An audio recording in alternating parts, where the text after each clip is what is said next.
An gano abin da ya faru da Hadiza Gabon har aka ga ta rame. Tun a kwanakin baya dai aka ga jarumin Hadiza Gabon ta canja gabaki daya daga yadda aka santa a da zuwa wata mara kiba gabaki daya. Mutane da dama musamman masoyanta ba su ji daɗin abin da ya faru da ita jarumar ba. Sai dai a cikin wannan bidiyon da kuke saurara za ku ji abin da ya faru da Hadiza Gabon har aka ga ta rame. Amma kafin nan yanzu haka muna ƙasar Egypt wato Misira. Ina 'yan kasuwa da kuma sababbin 'yan kasuwa da suke son su fara kasuwanci musamman bangaren abaya, jallabiya da dai sauran kayayyaki.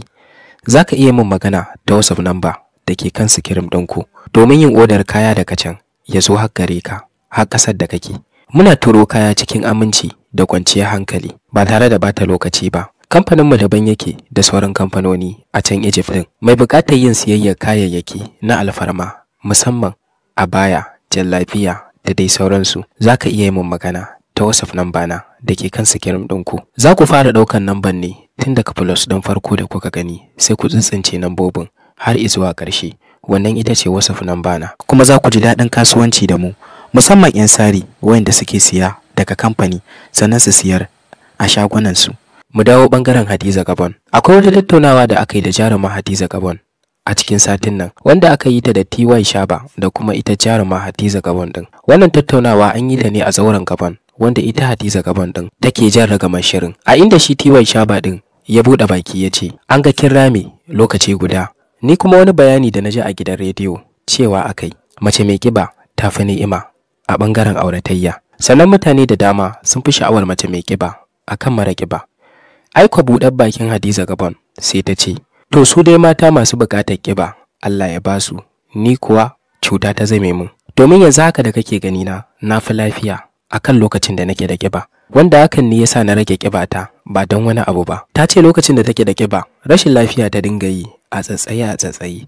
Sai da ka bayar da ta fahimci cewa wannan ƙibar ce ta hana ta samun lafiya sai ta yi slimming wato ta rage ƙibar ta, wanda yanzu haka gashi tana zaune lafiya lau. Ko ciwon kai ba ta yi. Sai TY Shaba din ya kuma ce mata to ai kibar taki kin rage ta da yawa ne.